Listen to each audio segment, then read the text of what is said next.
Hello class. हम लोग पिछले वीडियोस में एनसीईआरटी के पार्ट 1 और पार्ट 2 के जितने भी चैप्टर्स हैं उनके बारे में थोड़ा सा ओवरव्यू हम लोग ले चुके हैं, जिसमें हम लोगों ने उस चैप्टर के इम्पोर्टेंस को जाना और उसके अंदर के चीज़ को जो हम क्या क्या उसके अंदर पढ़ने वाले हैं। तो हम लोग का जो सबसे पहला फर्स्ट चैप्टर है पार्ट 1 में, उस चैप्टर का नाम है विद्युत आवेश तथा क्षेत्र। ये हमारा विद्युत आवेश तथा क्षेत्र ये किस चीज़ में आता है? इलेक्ट्रोस्टैटिक के अंदर में आता है।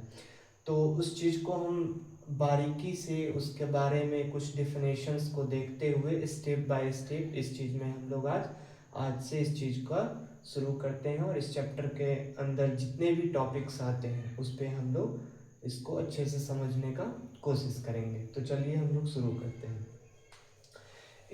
सबसे पहला चीज जो हमारे इस चैप्टर के अंदर में हम लोग को जानना है, जो ये चैप्टर आखिर आया कहाँ से। तो ये हमारा फिजिक्स का ही एक ब्रांच है। ये हमारा फिजिक्स के अंदर एक ब्रांच है इलेक्ट्रोस्टैटिक, उसके अंदर ये चैप्टर आते हैं। तो इसमें हमारा सबसे पहला हमारा इसमें एक चीज़ जो हम लोग को इसमें ध्यान देना है वो ये है कि इसके डेफिनेशंस को और इसके मतलब को हम लोग थोड़ा अच्छे से समझें। तो ये हमारा इलेक्ट्रोस्टैटिक्स ये क्या कह रहा है? The branch of physics in which we deals with static charge and its properties is called electrostatics. तो इसके अंदर हम लोग ये देखने वाले मेनली हम लोग ऐसा करने वाले हैं, जैसे इंग्लिश और हिंदी जहाँ पे हम लोग को जो सुटेबल रहेगा ये दोनों लैंग्वेज हम लोग प्रेफर करेंगे। तो किसी तरह का कोई दिक्कत हो तो आप कमेंट कर सकते हैं और इसके अकॉर्डिंग हम लोग आगे देखेंगे। तो इसके अंदर क्या कहा जा रहा है, जो हम लोग मेनली इसमें क्या चीज deals with static charge and its properties. Electrostatic के अंदर हम लोग इसके इलेक्ट्रिक चार्ज, जिसमें हम लोग क्या स्टैटिक चार्ज के बारे में पढ़ेंगे, जो कोई भी चार्ज वो मूव नहीं कर रहा हो तो उसके अंदर कौन कौन सी घटनाएं होती हैं और उससे हमारे डे टू डे लाइफ में ऐसे कौन से किस तरह के फेनोमिना होते हैं स्टैटिक चार्ज में, उसके अंदर हम लोग उसके बारे में डिटेल स्टडी करते हैं इस ब्रांच में इलेक्ट्रोस्टैटिक में। अब हमारा है सबसे फर्स्ट टॉपिक, अगर हम इसके अंदर देखें, और ये हम लोग प्रीवियस वीडियो में भी देख चुके हैं इसके वर्ड को अलग अलग तौर पे, इसलिए हम लोग इस पर ज़्यादा टाइम नहीं दे के हम लोग अपने टॉपिक को स्टार्ट करेंगे। तो पहला हमारा है इलेक्ट्रिसिटी।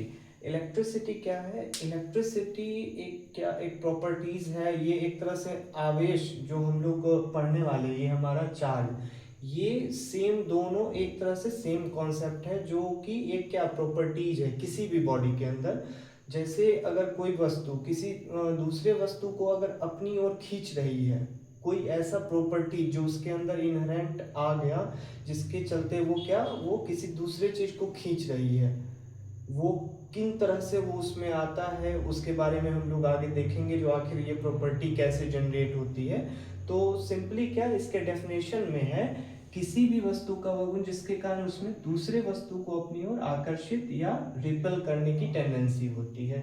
तो सिंपली इस प्रॉपर्टी को हम लोग क्या कहते हैं? इलेक्ट्रिसिटी। और इसी में हम लोग देख रहे हैं जो ये आवेश जो है, ये इसके अंदर जो अट्रैक्शन और रिपल का जो प्रॉपर्टी है वो जनरली चार्ज के कारण आ रहा है। तो चार्ज को भी हम इस तरह से डिफाइन कर सकते हैं।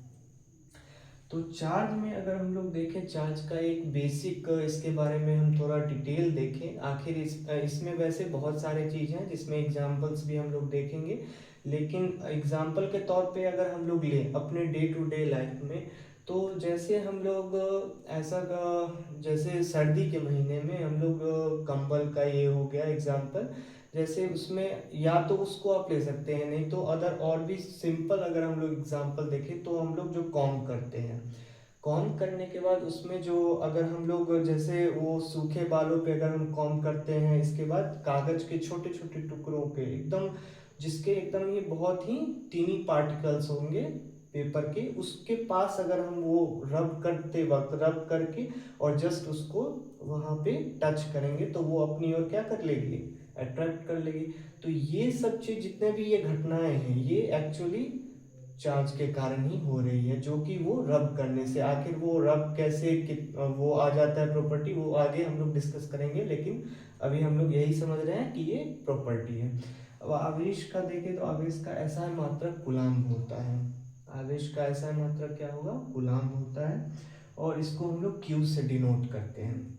अब इसमें मात्रक में देखें तो ऐसे तो इसका ऐसा मात्रक कूलाम्ब होता है। मात्रक हम ऐसे भी निकाल सकते हैं, जैसे हम लोग आगे पढ़ने भी वाले हैं इलेक्ट्रिसिटी में। जब हम लोग करंट इलेक्ट्रिसिटी देखेंगे तो उसमें ये हमारा एक एक्सप्रेशन निकल के आता है, I is equal to Q by T. यहाँ से भी हम लोग निकाल सकते हैं एम्पियर सेकेंड। और इस चीज़ का वैसे बहुत सारा यूनिट है। हम लोग चार्ज के बारे में अभी या हायर क्लासेस में, जैसे हम लोग ग्रेजुएशन में जाएं, और इसके बाद डिटेल अगर हम लोग देखें तो बहुत चीज़ इसके अंदर और सारे यूनिट भी हैं जो हम लोग उसमें जा सकते हैं। तो इस तरह से जैसे इसके यूनिट में स्टैट कूलाम्ब आ जाते हैं, EMU आ जाते हैं, फ्रैंकलाइन आ जाते हैं, इस तरह से बहुत सारे। तो और इसमें हम लोग देखेंगे इसका डायमेंशन जो है, अगर हम यहाँ से सॉल्व करें तो Q is equal to I T आ जाएगा। तो इस तरह से हम लोग देख रहे हैं जो M का जो पावर है वो 0 है, L का पावर 0 है, लेकिन टाइम एक बार आ रहा है तो T का पावर 1, और हमारा I का एम्पियर से A से ही इसका डायमेंशन लेते हैं, तो इस तरह से हम लोग AT लिख सकते हैं। इसमें हम लोग पावर के फॉर्म में भी लिख सकते हैं, A to the power 1 T to the power 1, लेकिन हम लोग ऐसे भी डिनोट कर सकते हैं। अब हम लोग यहाँ के बाद इसके अगले स्टेप पे देखेंगे जो आखिर इसमें और क्या क्या चीज़ आ रहे हैं, तो हम लोग आगे अब देखते हैं।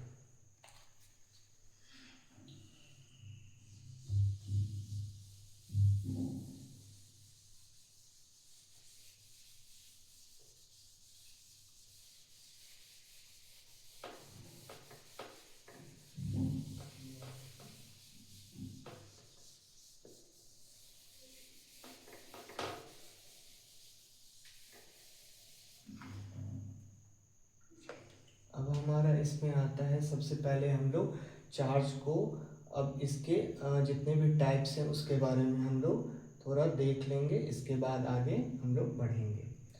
तो सबसे पहले अगर हम चार्ज को देखें, ये हमारा चार्ज है, तो चार्ज को जो है इसके दो टाइप मेनली होते हैं। दो टाइप्स में, एक तो हमारा होता है पॉजिटिव और एक हमारा होता है नेगेटिव। ये पॉजिटिव और ये नेगेटिव चार्ज आते हैं। इसमें हम लोग देखेंगे अभी इसके डेफिनेशंस को हम लोग और भी अच्छे से लिख के समझ सकते हैं, लेकिन अभी आज हम लोग डिस्कस इसको कर लेते हैं। पॉजिटिव चार्ज एक तरह से क्या हुआ, जैसे किसी भी वस्तु पे अगर हम पॉजिटिव चार्ज की बात कहते हैं, मतलब क्या, उस पर प्रोटॉन का मेजॉरिटी होगा और इलेक्ट्रॉन का माइनॉरिटी होगा। जैसे अगर हम लोग कोई भी बॉडी, जैसे सपोज अगर हम एक ऑब्जेक्ट ले रहे हैं, ये इसमें अगर ये मेजॉरिटी में प्रोटॉन चार्ज, ये हमारा प्लस जो है डिनोट कर रहा है प्रोटॉन को, और ये माइनस हमारा इलेक्ट्रॉन को। तो इस तरह से हम देखें, जो अगर ये प्रोटॉन की अधिकता हो जाए और इलेक्ट्रॉन की कमी हो जाए, तो उस चीज को हम लोग जनरली क्या कह देते हैं, पॉजिटिव चार्ज। इसको हम लोग लेते हैं, और जिस पे इलेक्ट्रॉन ज़्यादा होंगे इसके अपोजिट, उसको हम लोग नेगेटिव चार्ज कहते हैं। वो हम लोग उस पर डिपेंड करेगा, जब हम लोग चार्जिंग का प्रोसेस करेंगे रब करने पे, और भी बहुत सारे मेथड हैं चार्जिंग के, चार्जिंग बाय इंडक्शन, और ये बहुत तरह के हम लोग आगे देखेंगे जो कौन कौन से इसके वो होते हैं, मेथड्स होते हैं। तो उसके अंदर हम लोग देखते हैं, जिस भी बॉडी में प्रोटॉन की अधिकता होगी उसे हम लोग धनावेश कहेंगे, और जिसमें इलेक्ट्रॉन की अधिकता होगी उसे हम ऋणावेश कहेंगे।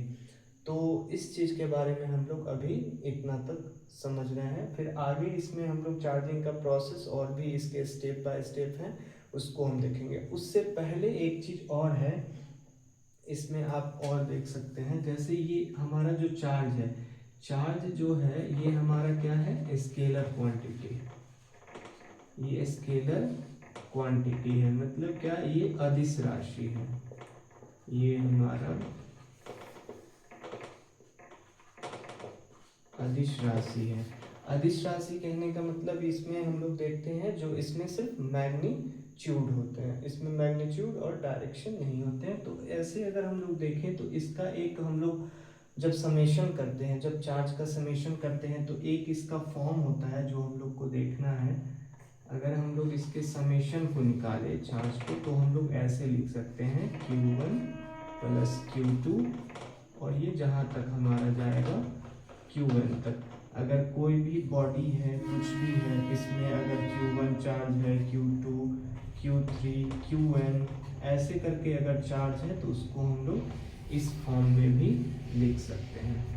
ये हमारा इसमें आ जाता है। इसमें हम लोग स्टेप बाय स्टेप आगे इन छोटे छोटे क्लासेस में हम लोग इसको देखने वाले हैं, क्योंकि इसके बारे में हम लोग और डिटेल से पढ़ेंगे।